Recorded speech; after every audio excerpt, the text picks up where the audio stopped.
Hello and welcome back. My name is Raven, and we're talking Final Fantasy War of the Visions Brave Exvius 1 year review.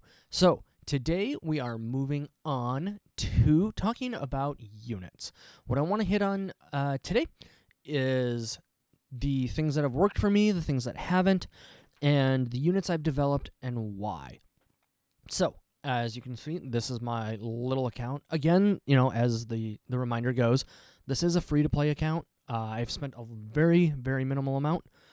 Well, I guess it's not really truly free-to-play, but it's close. It's close enough.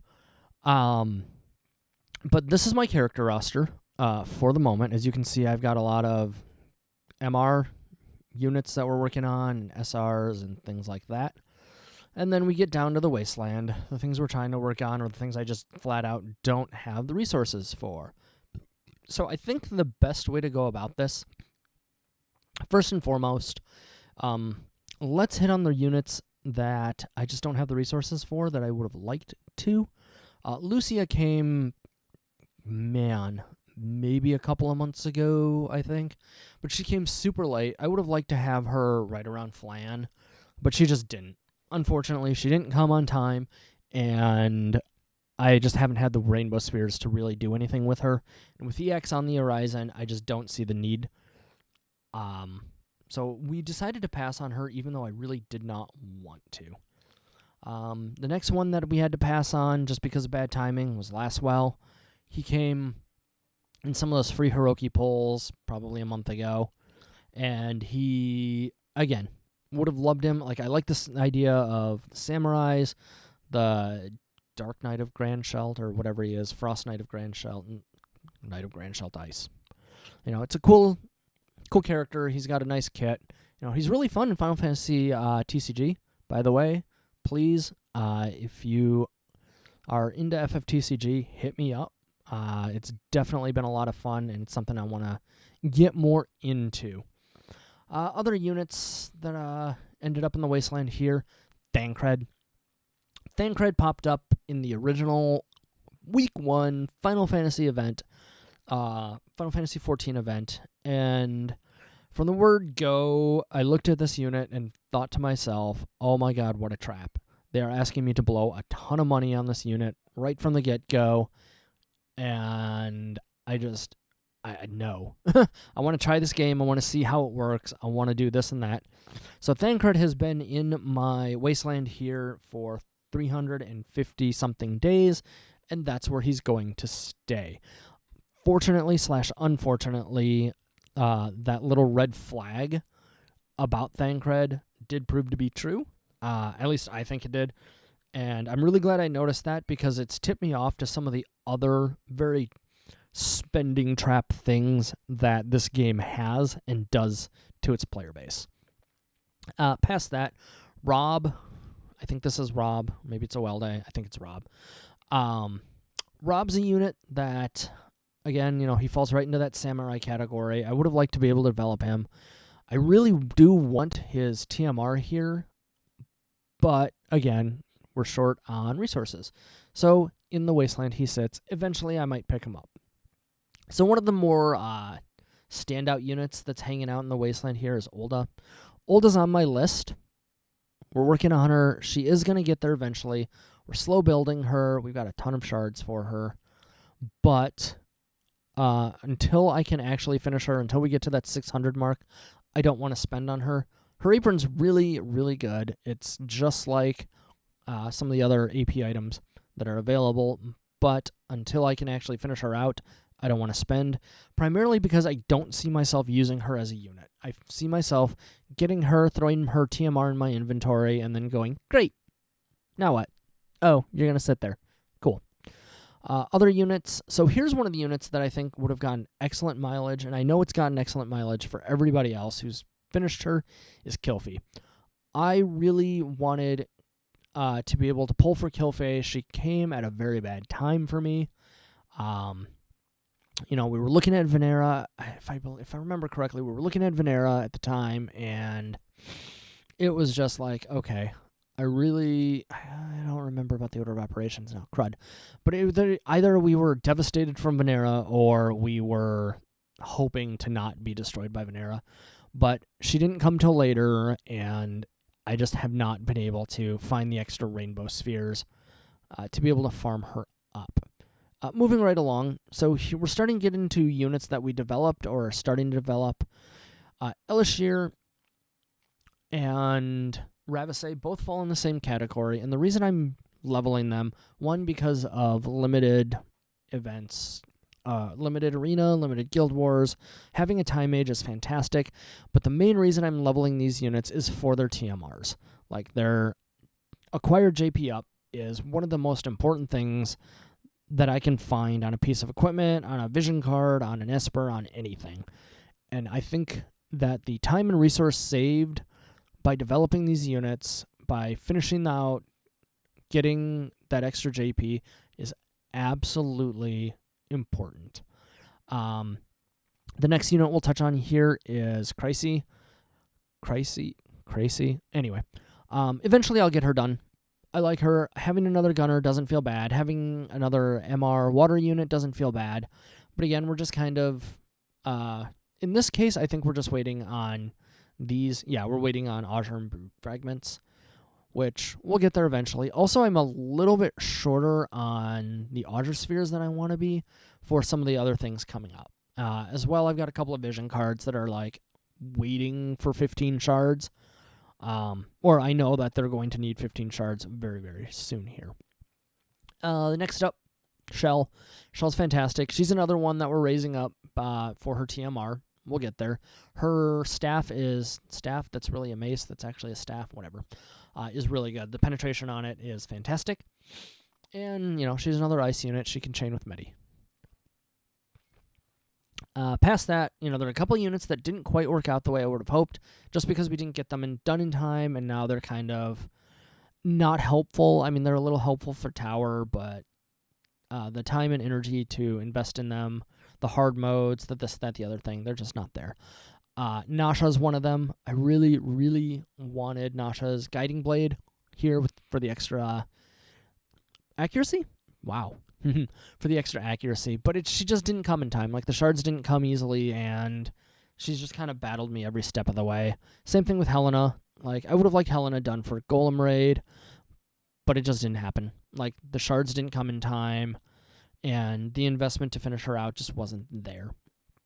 Ravasay, like Eleshra, I want her for the TMR. I want the Hollow Slave here. Extra JP.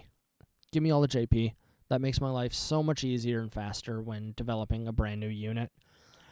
Up next, we've got Salir. So Salir is the reason I started playing this game, and I think she's a absolutely fantastic unit. She's one of the units I was really excited about. Like, when they first announced the game and they put up the JP in English preview page and had all these characters and all these kingdoms and units, Salir was the one that I picked out and was just like, oh yeah. So there was a lot of speculation on how the game would work. Do you get to pick a kingdom that represents you? Do you get to pick characters off the bat? No, that's not how it worked out. In fact, she came very late in the game. Even later for me, because I think it took me like 3 months after she came out to finally pull her. But it is what it is. But the big thing that pulled me in towards this character was, one, she's a lightning mage. Two, her staff is absolutely right up my alley. Like, I love the design of this, the bird, the dark bird looking thing. But she didn't come till later. I really wish she had come earlier, but you do what you can. And eventually I'm going to get her finished. I do have her. No, I took her off of farm because I wanted to get the JP units done. But we'll get there eventually with her. Units that are just kind of floating around right now, any of the rare units in the SRs, I push them because they're there. For a long time, I was using Mickey as my turn dump. Like, he's a free vision card in, like, raids and stuff. You can dump his agility to, like, nothing, so he gets, like, 1 turn to everybody else's 4 or 5, which is fine. He's not wasting turns while everyone else is just bombing a unit. He's not breaking your chains.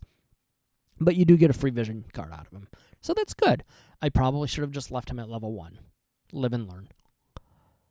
But that's the reason a number of these are leveled, is just because they're easy. You can throw them at the lower levels of tower, and they just do close enough.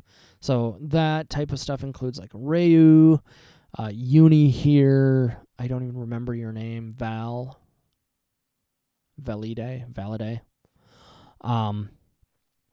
But moving along, we have Grace.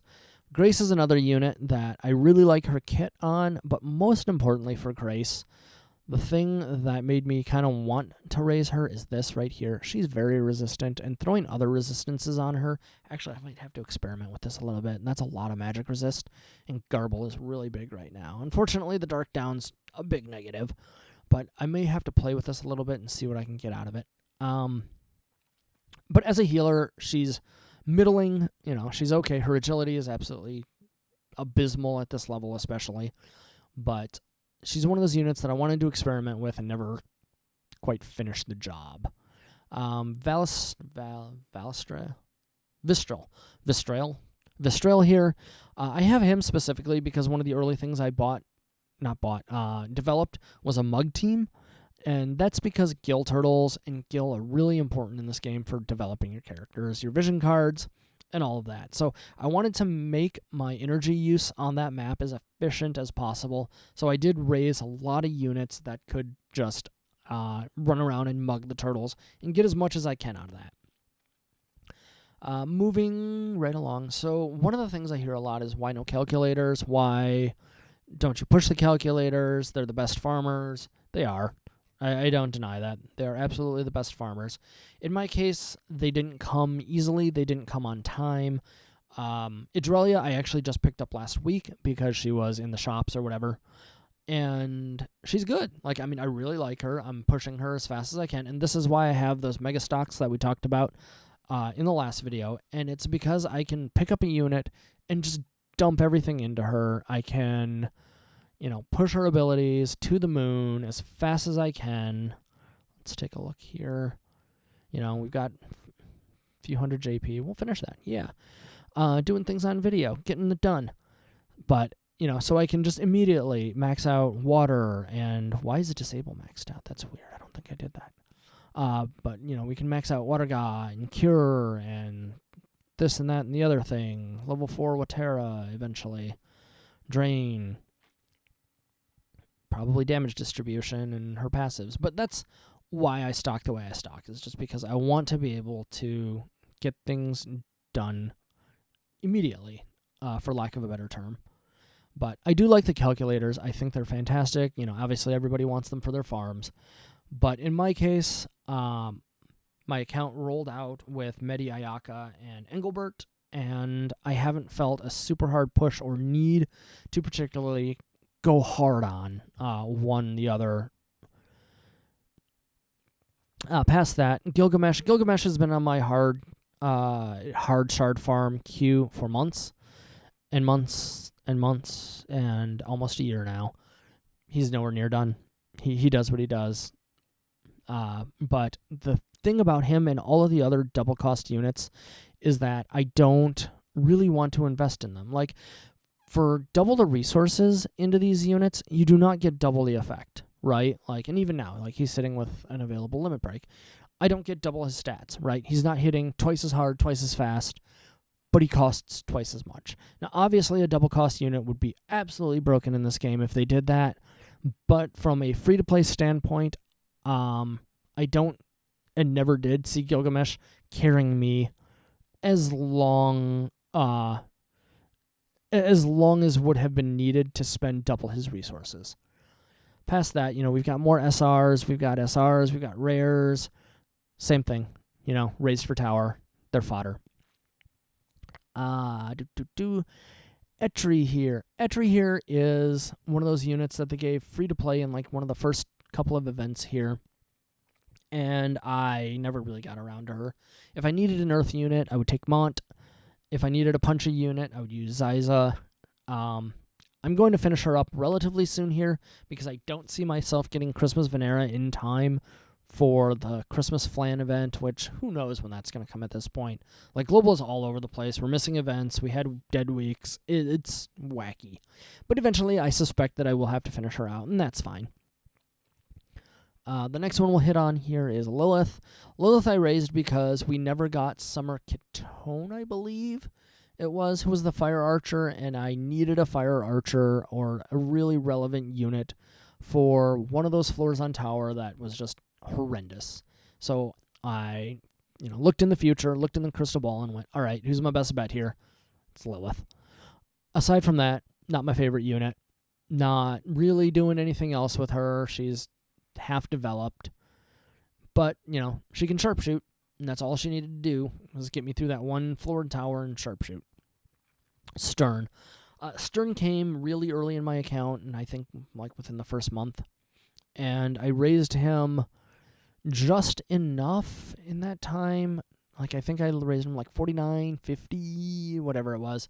And then he sat there for months and months and months and months until we got, I think it was Dragon? Two-headed Dragon, maybe? But there was some raid that required Dark Slashing, and he was ready-ish to go. Like, I think I pushed him to 79 at that point. And, he was able to do enough damage and not fall over. And that's all I needed, to make it so I could have a semi-relevant unit for that raid and get through it without getting kicked from rooms for hours on end. Vadim.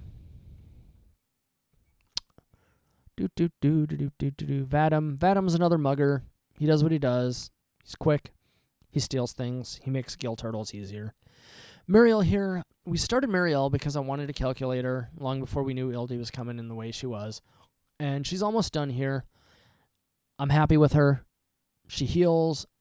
She runs around. She's been a really nice unit to have for tower especially. She's got Holy. She calculates. It's been real good. We'll come back to Englbert here. Mont. So the original, right? The first TMR. I think I had Mont done, within the first 3 weeks. 3 weeks maybe, 4 weeks.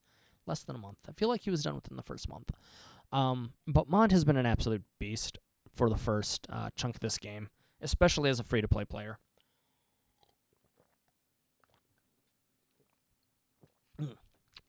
Giant mug. Water good. Drink water. So, Mont was my tank. Mont was, good mobility, good jump, and he could take hits. And that's all I needed. So I'd throw Vow of Love on him and let him take hits for as long as I could. And eventually we got his TMR. And his TMR was also just everything you could ask for in a free unit. Your first beginning unit. It took a little time to get used to him. But for the most part, I've been really happy with the way Mont has been given to us and all the things I was able to get done with him. To this day, he's really fallen off, obviously. He's an MR. He's on kind of an off element. And his stats just don't keep up with the URs and everybody else running around and all the ridiculous shooty magic, kablawi, stabby damage. Past that, his TMR, I liked his TMR. His TMR did a lot of work for me in that first 3 to 4 months while I was raising my first UR team. But for the most part, thanks, Mont. I hope to see you as King Mont relatively soon here. Severo we raised for Ifrit. Ifrit was kind of a pain in the butt. We didn't have Ildi, but man, can this guy jam. He's slow, but he can jam and thrust with water really hard, and that's really all I needed him for. Ishtola, I half-raised during the first Final Fantasy event because I didn't know what I was doing, and finished her off in the second one. She's been really, really good for me, especially as far as tower is concerned. In tower, she was an extra white mage. Like, she could cast some fire on, I don't remember which floor it was, but having another healer available who could just jump into the fray, not really the fray, but jump in, teleport around a little bit, and just throw as many heals as she does. Like, she has Kira. I don't think she has Cure, but having her available to just kind of help shore up those weaknesses and those bad floors was really, really nice. The fire magic also, early in the game, you were really hard-pressed for units, especially for the right element unit here and there, but having her around was really, really helpful. We'll come back to Ayaka. We have a Mugger and Mia. Let's talk Fina then. Fina has been one of my absolute favorite units here. She was one of the first MRs that I focused out. And the reason I focused out Fina is because we knew Tower was coming. Like, we knew what Tower was. We knew we needed as much healing as possible. And Fina just had everything I wanted in a kit, right? Like, she had tons of cures, absolutely tons of cures. She was ranged, she was an archer, so she could do, damage from halfway across the map, more than halfway across the map. Like, I think she shoots at like nine tiles or something like that. It's ridiculous. But she had full life, she had sharpshoot, so she could hit things that were evadey at the time. She has banish and erase, so she could manage debuffs. Like, she just had everything I could want in a PvE kit and more, especially one that was as long running as Tower is. Past that, though, she had an excellent TMR, and her TMR is probably one of my favorite things about her. The fact that this thing can charm at a 9 tile range is obscene.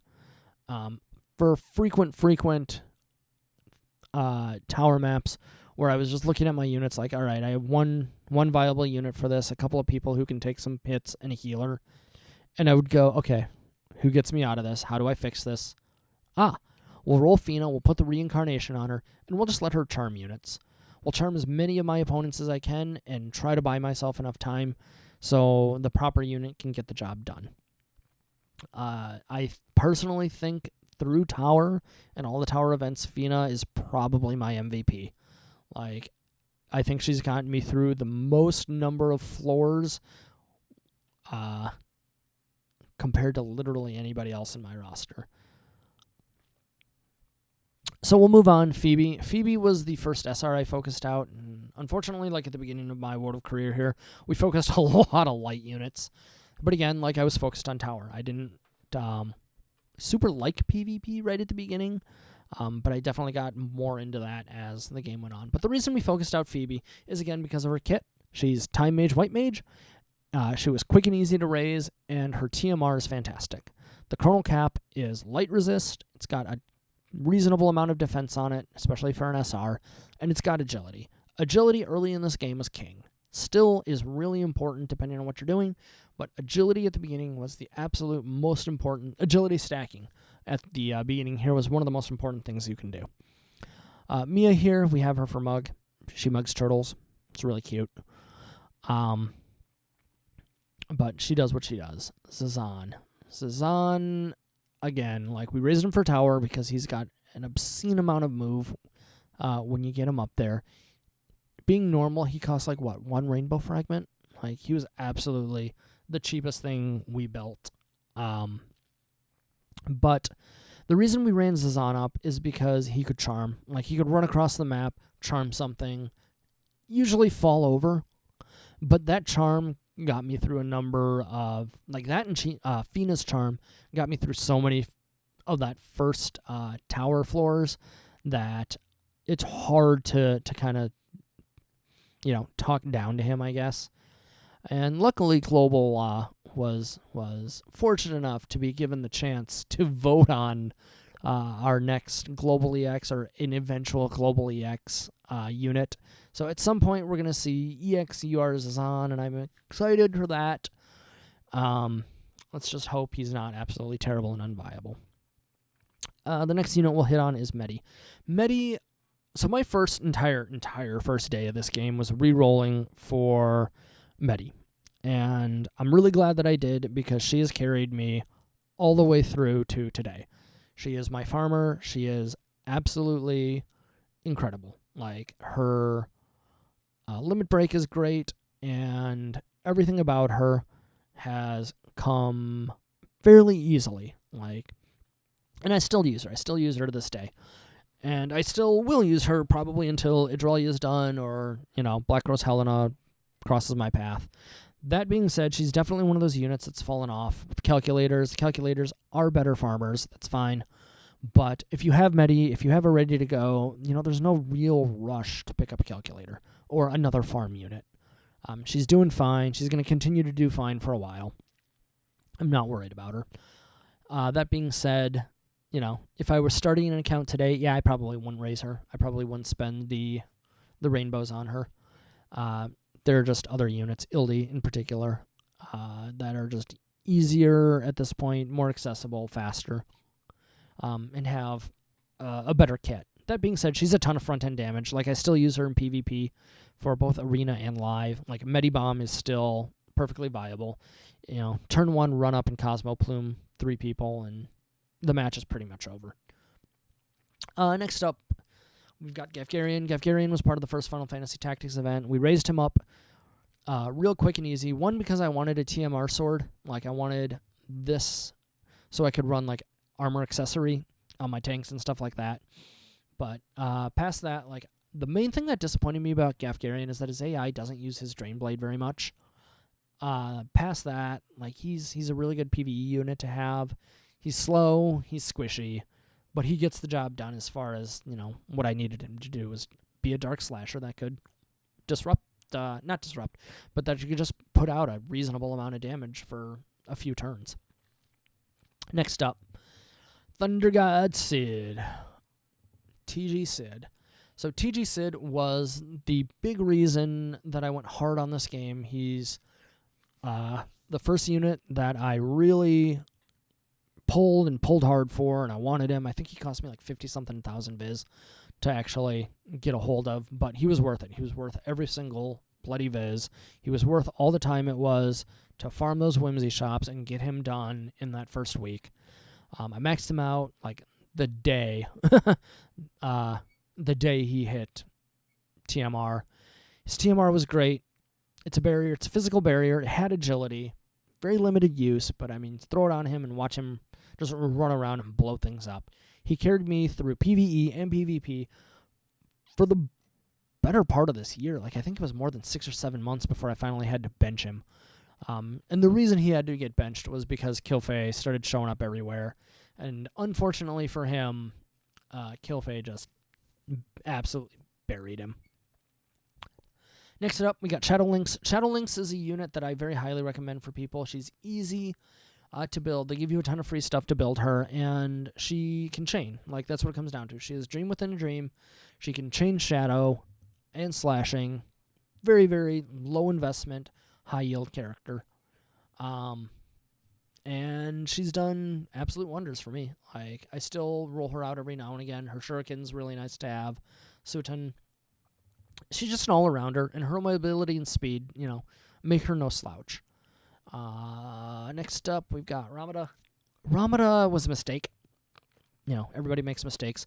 But I raised Ramada because I was afraid of not having a water-piercing unit. 1 for tower, and 2, I think there was a raid or something I was worried about. Where you wanted a water-piercing unit. It was Glacie or Bust. And I was really worried about not getting Glacie, and it was after I got burned by Venera. And we'll talk about that when we get up to her in a little bit here. But we raised Ramada because we were afraid of getting burned on Glacie. I wish I hadn't, but, we got a ton of her dupes, and it was just kind of like, okay, well, I guess I'll do it. And I guess it only cost us a couple of rainbow frags and a ton of Azure orbs, but it is what it is. And at the end of the day, I have another mugger. That's all she does. She runs around Gill Turtles and mugs things, and it's okay. Dario, we raised Dario because, again, like, Howlet never showed up for me, as you can see from my pile, and I needed a unit for Golem. We're in the middle of Golem now. I got Golem done. I got the bracer. Dario carried me. It wasn't pretty. It wasn't good. A lot of these took 2 or more attempts. I had to be very, very choosy, and I feel bad because I did end up having to, like, kick guild members out of, like, 99 golems and stuff like that. But, he's short. He's real short of what I needed him to be, but he's still got the job done, so I'm calling it close enough. That being said, his Glinting Sword is actually really, really good in the right situations. I've been making very good use of his TMR in Arena, and we'll talk about that eventually. Next up, Fred. Fred came really late for me, but I finished her out because, one, I think I needed a lightning gunner for something on tower. And again, a lot of these units, you're hearing the same thing over and over. I needed something for tower, or I wanted something for tower. But Fred is one of those units I know people have gotten all the mileage out of since she came out. She was part of like the original WOTV, however many URs there were, pile. And she's good. She shoots, she hits hard. Her kit's really good for a ranged. She can kite. Absolutely, absolutely good unit to have. One that I wish would have come easier and sooner, but, now that she's here, I'm grateful for her. Mostato. Mostato was part of the second Final Fantasy event, Final Fantasy Tactics event. And at that point, I did not have a gunner. So Mostato was an absolute godsend. On top of that, I like Mostato in the original Final Fantasy Tactics and War of the Lions. A little bit of nostalgia here for sure. But his kit's not bad at all. He just throws a bunch of status ailments, and that's why I've got his face so high. Because I just want him to sit on the back line and pelt people with disables and immobilize and this and that. I wish, he functioned a little more like he did in Tactics. Not being able to shoot through... Not being able to shoot tiles that don't have anything on them to hit things that are technically not in your range because they're too close is a big negative, I think, for this game and the way the mechanic works for gunners. But it's probably also a balancing factor. But that threw me off with him for a long time, and it was kind of irksome. Next up, Igrius. Igrius is my current tank of choice. Absolutely love her. Not a super gigantic fan of her in Tactics the game, but in this game she's absolutely wonderful. She turns every match into a coin flip, and that's because she just has so much disruption. She runs around throwing North Swing Strike to disable, Incandescent Hue to confuse, stops Judgment Blade to stop strike. She just has all the ailments. She has a pretty tanky kit. The biggest downside to her is that she doesn't have a self-hate ability. You do have to throw a Vow of Love, and you kind of have to depend on Taunting Blade, depending on the map. But for the most part, she's tanky, she's disruptive, she does everything I've asked her for, and she's still one of my absolute favorite PvP units. Next, Rain. Rain we got late, super, super late, but I wanted a magic tank at the time. I still don't really have a magic tank that I like. Igrius can get the job done. She does very frequently. But we raised Rain because I wanted a magic tank. I wanted to have a unit that I could just in case on raids, if I had to. He can Shining Nova and then Fire Chain and whatnot else. That being said, I kind of regret Rain. He hasn't been my favorite unit. I don't use him very often. I find other units to be more effective than he is. And he just kind of sits on my bench. I kind of wish I hadn't spent the resources on him. If I had to do it again, I probably wouldn't. I think this Golem raid with Ice Tonberry is the first time I've really brought him out and used him, with the exception of one floor on tower. So he is what he is. We'll come back to Ziza. Glashella. Glacy is one of those units that I was really, really excited for. She was the herald for the meta changing over to Pierce. And at that time, there's minimal, if any, Pierce resist floating around. She's fast, she's mobile, she throws javelins from across the map. She was everything I wanted in a unit at that time because I was still on my original PvP comp, pseudo-original PvP comp of Engel, Aya, Sid at the time. So I wanted to side out Sid, especially since Kilfei was running around so much, and get her into the fray, and I'm so glad I was able to get her easily and get her rolling. Cecil. Cecil was free as from the Final Fantasy IV event, and really the only reasons, I guess the reasons I rolled up Cecil were two. One, because I wanted an easier time with Golbez, being lazy, spending resources to be lazy. And two, because JP had lauded him so much as a excellent support. Unfortunately, he really didn't do as much on Golbez as I would have liked. He was helpful. He was good. I probably could have gotten away with not leveling him.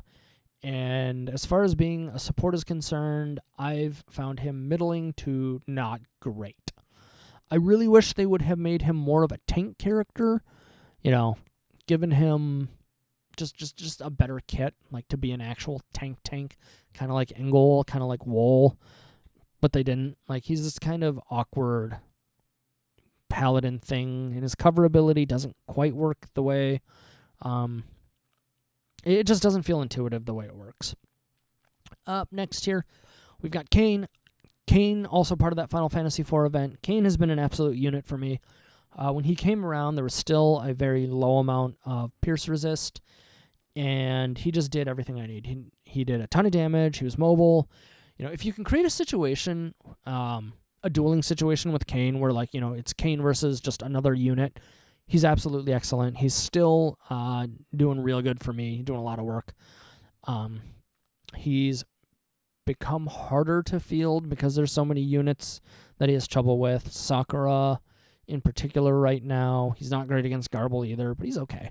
But that being said, I've gotten a fair amount of mileage out of Kane. I'm happy I got him. And when you pair him with his TMR, he feels absolutely excellent. So, heading back down the way, there's a couple of units that we passed up that I want to talk about. And the first one here is Venera. The first character I went after Sid was Venera. And I spent like 70-something thousand viz trying to pull for Venera, and she never showed up. Yeah, that felt absolutely awful. And that's probably the closest I've been to quitting this game. Is I spent however many months, 2-3 months, however long, saving, doing absolutely nothing, and she just did not show up. That ruined my PvP plans. It messed up my PvE goals. It was terrible. Like and that's the problem with this game, and that's where I really, really started to hone in on plan for getting a unit, plan for not getting a unit. It's a gacha game. I should have known that. But it really didn't sink in until we whiffed on Venera. The thing that really hurt about that was Venera came right before Warrior of Light, and knowing that, and the units I had at that time, I knew that I needed some way to answer Warrior of Light, or I needed to be Warrior of Light. I did not want to chase another LTU, limited time unit, at that time, and I didn't want to do it while chasing Death Machine. Unfortunately, we whiffed all the way across the board on everything, and it was just terrible. Eventually, Venera did come around very, very late. Like, I think it was 3 months after she was relevant. Like, after Kilfei could one-shot her. It was great. She showed up and was just like, I'm here. I'm like, okay, thanks. Here's your resources. Give me your heals. Give me your shoes. And then please go team up with Shadow Lynx and do Shadow Chains, because it's all that's really left for you. But that was a big blow to what I was doing at the time, and it really, really set me back hard. The next unit I want to talk about is Englbert here. Englbert gets a lot of grief from people because we do have tanks that do different things. That being said, I think Englbert is the best pure tank that we have.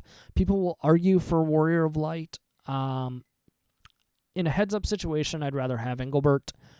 In most situations, especially the PvE situations, I'd rather have Englbert.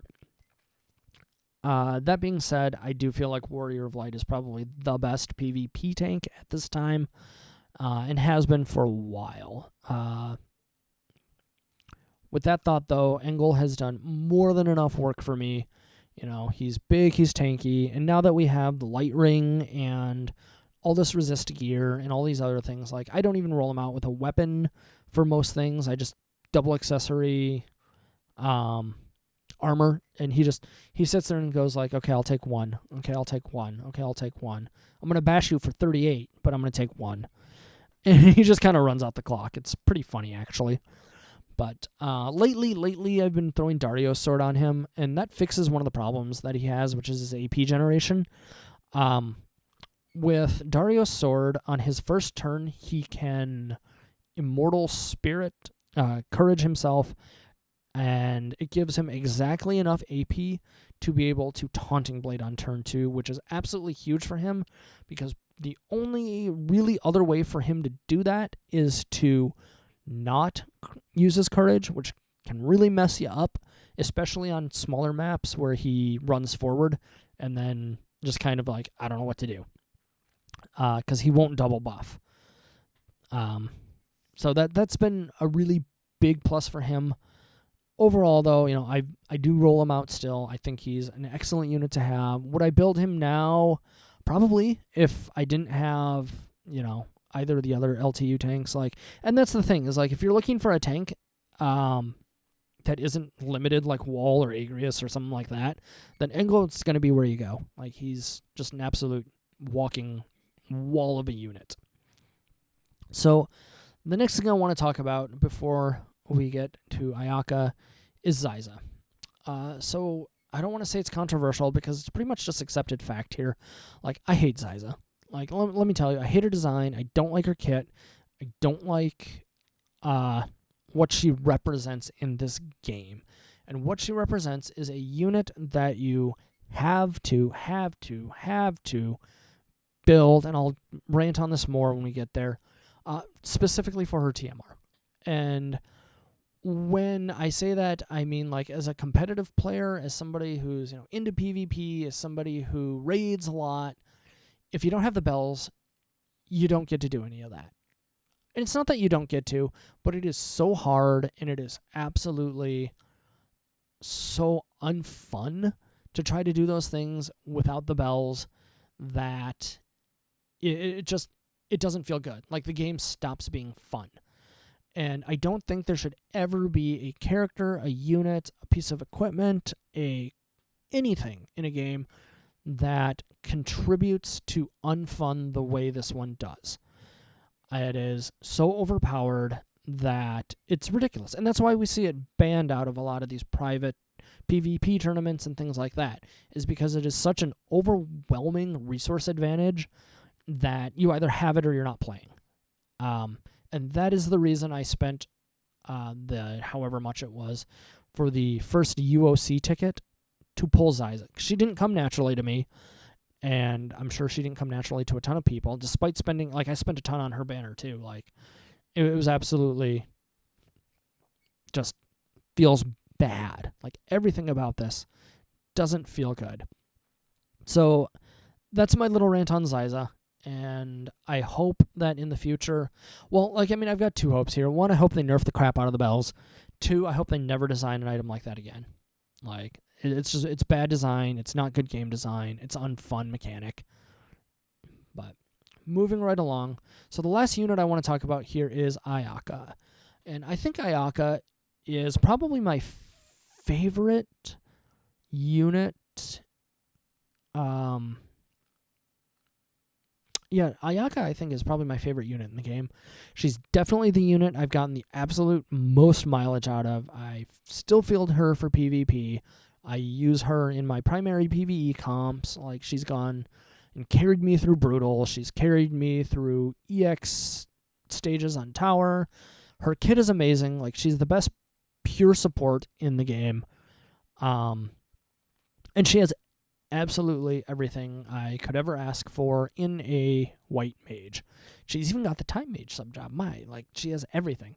She's got all the cures, all the things. When evade comps, or evade meta rolled around, she had the holy to bomb out the Veneras. She has full life to keep my tanks or DPS alive. She can protect them. She can shell them, depending on whether or not we're hunting physical or hunting magic, and if I need, if the map is big and I need to get right in the face of a gunner or 5 or 2 or 3 or whatever, she has haste available. On top of that, she's got a little more damage available in Comet and Meteor.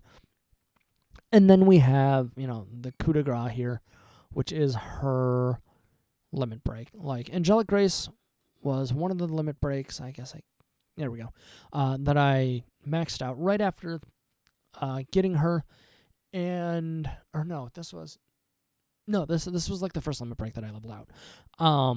because it's absolutely huge. Like a giant AoE heal for 6,000 or 7,000. Remove stop, create some stop resistance, which is really nice against Warrior of Light. It's against Igrius. It's against all of these things.